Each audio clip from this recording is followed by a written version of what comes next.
Since I started this channel several years ago, it's always been a priority for me to get back to all the comments that you guys leave and help you guys out as much as possible. So today we're doing a Q&A video. So thanks for joining. I hope this video is helpful for you.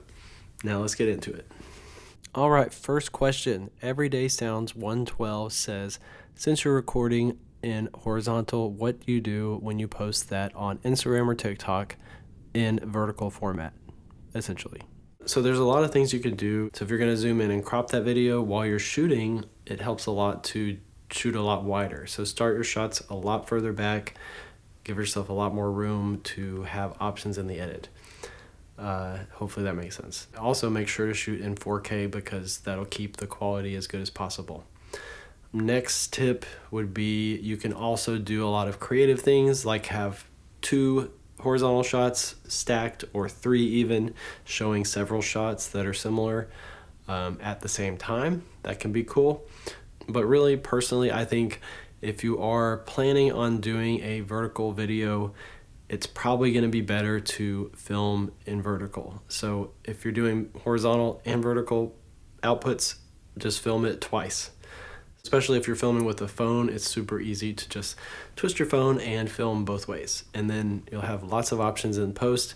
You could do some vertical shots, some stacked shots, some different things. So I think filming intentionally how you want things to be composed in your final edit is going to be something that you're glad you did in the end.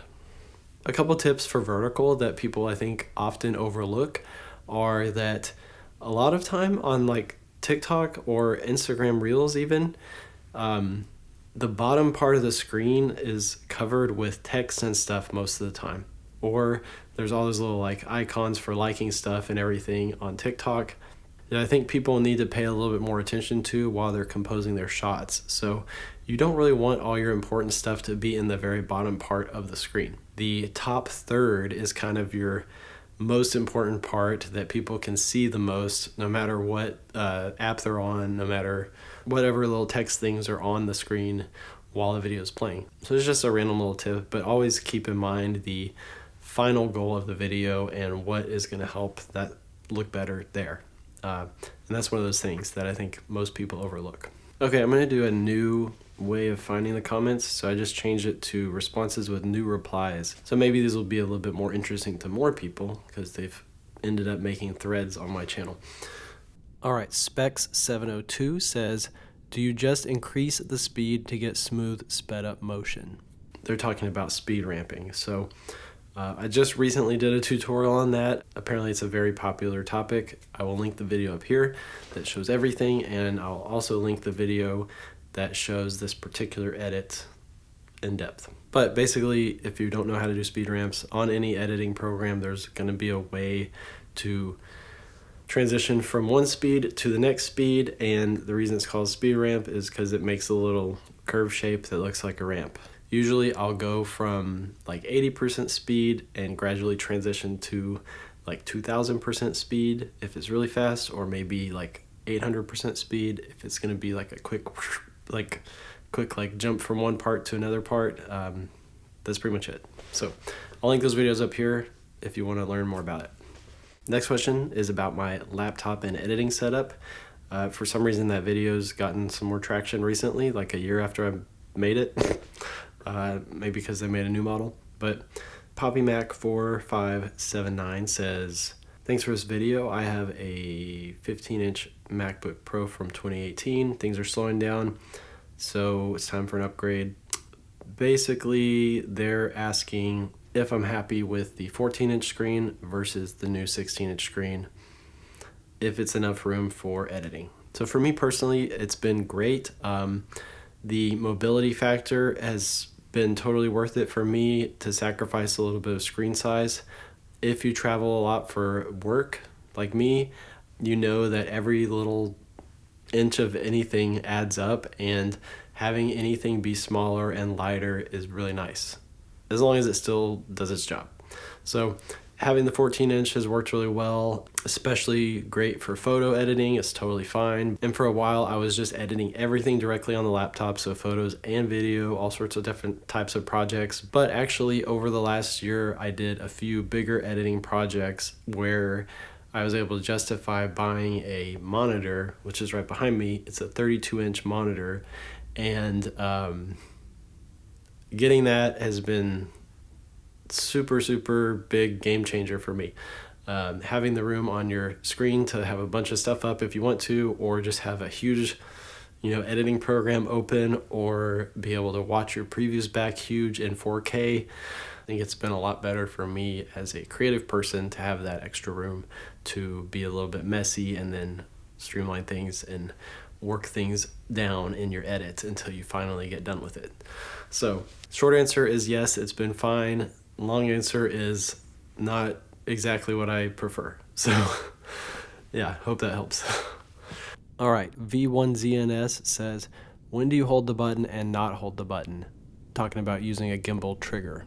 So when you hold the trigger button on your gimbal, it locks the position and angle that the camera's at. That's all it does. So it makes it to where no matter how much you twist or how much you do whatever, it's going to be facing the exact same direction and angle and everything. So that mostly comes in handy for me whenever I'm doing a perfectly straight push-in shot. So sometimes I'll hold it and do the main part of the movement, maybe let go and do a little bit of a tilt up or something, or pan to the right or left or whatever. Or if I'm doing something where I'm going like really low to high, that helps because I don't want the camera to be tilting down once I get it really low. Or if I am doing a slider shot, so like perfectly side to side, that helps a lot. Keep it look like it's perfectly straight, like it's on a slider. But that's pretty much it. Most of the time I don't really use it. Next question from my last Q&A video. So it says from Fragker9149. Basically, they want to do like a monthly charge to a real estate company to do all their stuff. And do you think $2,000 or $3,000 per month is enough or possible, including all the services? So really depends on the team. I would say it's probably too low, honestly. 2,000 or 3,000 would probably be a pretty typical budget for like 1 or 2 agents maybe. So if it's a team that's more than that, hopefully they're doing enough volume to where they have more budget than $2,000 or $3,000 total per month. If you're doing some type of a subscription package or something like that, you're probably gonna be happier if you have some really clear boundaries and options of ways these companies can use their credits and stuff like that. Just make sure to factor in all your travel time, all your production time, all your editing time and everything. And you can structure it to where maybe you do a lot of stuff on one day and then do a lot of editing one day, as opposed to doing like 3 or 4 shoots throughout the month. Maybe you could do like 4 social media content shoots in one day. And then your total time, including like traveling and everything, ends up being significantly less, and it makes a lot more sense to maybe charge a little bit less for it, and it might even be more convenient for them. So if you're going to be offering subscription packages to any extent, you definitely want to come up with a few different options to offer people and make it to where some of them seem better to them, but in reality, they might be actually more beneficial to you. So maybe they're less travel time, but more pieces of content for them. So it seems like a better deal to them and ends up being better ROI for them. Just a little strategy. So next question, DB Porter says, can you do this for a Eanes video? And it's about my reaction series where I watch the architectural or real estate videos and break down some tips on how you can learn from them, how I learn from them, and all that stuff. So sure, I'll add that to the list. I haven't done it yet, but I've got a few that I've done since this last one, and if you want to watch those, check out the link up here, and hopefully you enjoy that series. I think it's fun.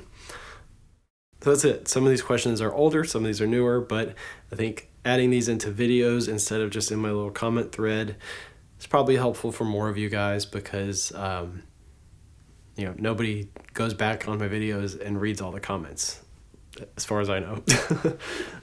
So anyways, if you got more comments or more questions, leave them down below in the video and I'll use them for the next video. But anyways, I'll link some of those videos I mentioned down below or up here or at the end of the video.